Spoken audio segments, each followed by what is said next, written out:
নির্বাচনের প্রাক্কালে পশ্চিম বর্ধমানের আসানসোল বাস স্ট্যান্ডে দেখা গেল এক ভিন্ন চিত্র। বাস স্ট্যান্ড প্রায় বাসশূন্য, আর সেই সুযোগে অতিরিক্ত ভাড়া নিচ্ছে অটো এবং টোটো চালকেরা। বৃহস্পতিবার প্রথম দফা ভোটের আগে নির্বাচন কমিশনের নির্দেশে আসানসোলে প্রায় সব বড় বাস এবং মিনি বাস নির্বাচন সংক্রান্ত কাজে নিয়ে নেওয়া হয়েছে। ফলে চরম সমস্যায় পড়েছেন ভোটকর্মী থেকে শুরু করে সাধারণ যাত্রীরা। দূর দূরান্তে যাতায়াত করা যাত্রীদের অভিযোগ, যেখানে মিনি বাসে ভাড়া ছিল মাত্র 20 টাকা, সেখানে এখন অটোতে দিতে হচ্ছে 100 টাকা পর্যন্ত। অনেকেই বাধ্য হয়ে বেশি ভাড়া দিয়ে গন্তব্যে পৌঁছচ্ছেন। অন্যদিকে দুর্গাপুরের গভর্নমেন্ট কলেজে ভোট ডিউটিতে যাওয়ার জন্য সকাল 8:30 থেকে বাস স্ট্যান্ডে দাঁড়িয়েও দুপুর পর্যন্ত কোনো বাস পাননি বহু ভোট কর্মী। এই পরিস্থিতি নিয়ে আইএনটিটিইউসির শ্রমিক সংগঠনের নেতা রাজু আলিয়া জানিয়েছেন, নির্বাচন কমিশনের জন্য বাস তুলে নেওয়ায় এই সমস্যা তৈরি হয়েছে। তবে যদি কোনো চালক অতিরিক্ত ভাড়া নেন তাহলে তাদের বিরুদ্ধে ব্যবস্থা নেওয়া হবে। এদিকে এক অটো চালকের বক্তব্য, যাত্রীদের দ্রুত গন্তব্যে পৌঁছে দিতে এবং বাইরে থাকার খরচ বাঁচাতে বেশি ভাড়া নেওয়া হচ্ছে। সব মিলিয়ে নির্বাচনের আগে আসানসোলে পরিবহন সংকটে নাজেহাল সাধারণ মানুষ।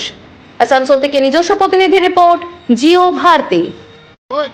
শুনছে না, অফিসার করা যাচ্ছে, কিছু করা যাবে না। আমরা কি এখানে সেজন্য কাজ করতে যাচ্ছি? আমার সেজন্য যাচ্ছে 8টা থেকে আমরা গায়ে এরকম ভাবে নিয়েও শুনছে না। অন্য অফিসার আসতে যাচ্ছে, আমাদের দুর্গাপুর যেতে হবে, মঙ্গলপুর যাচ্ছে, সবই তো আমার গায়ে। মানে আপনারা কি ইলেকশন ডিউটি নাকি?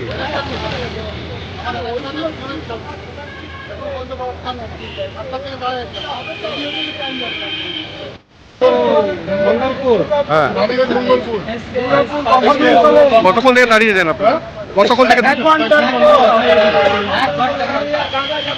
বাস পাচ্ছেন না? দিকে আসছি, কোনো বাস পাওয়া যায়নি। আর যে কটা টাকা পাচ্ছি যদি খারাপেই খেয়ে নেয় তাহলে আর শারীরিক পরিশ্রম আর কি দিব? পকেট থেকে পয়সা আর করতে পারছি উঠছে না। আমরা সকাল 8টা থেকে দাঁড়িয়ে আছি, এখনো কিন্তু বাসের কোনো বন্দোবস্ত নেই। সরকারি কিছু বলছে? সরকার থেকে সরকার বলছে অফিসাররা যাচ্ছে, অফিসার কথা আমার ওদের গাড়িতে বলছে আসছে, গাড়ি চলে গেছে, দেখুন ব্যবস্থা করুন। এগুলো তো মানুষকে পরিশ্রম, মানে হ্যারাসমেন্ট করা, আর তো কিছু নয়। আর সকালে যদি 6টায় 8টায় বাস চলে যায়, ওই বাসে দিতে হবে, আমাদের তো স্নান করতে হবে, খাওয়া দাওয়া করতে হবে, টিফিন নিতে হবে, সকালেই বেরিয়ে যাবো।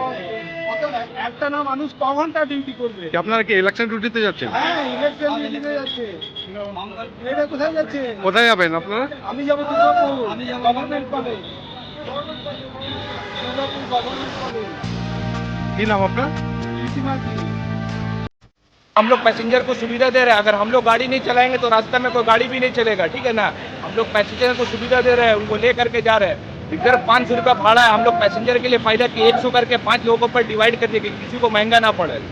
और फ्यूल का कॉस्ट इतना ज़्यादा है, सीएनजी इतना हाई है, इसके लिए हम लोग ऐसा कर रहे हैं, ठीक है ना। तो पर हेड कितना ले रहे हैं अपना? पर हेड हम लोग 100 रुपीज़ करके ले रहे हैं।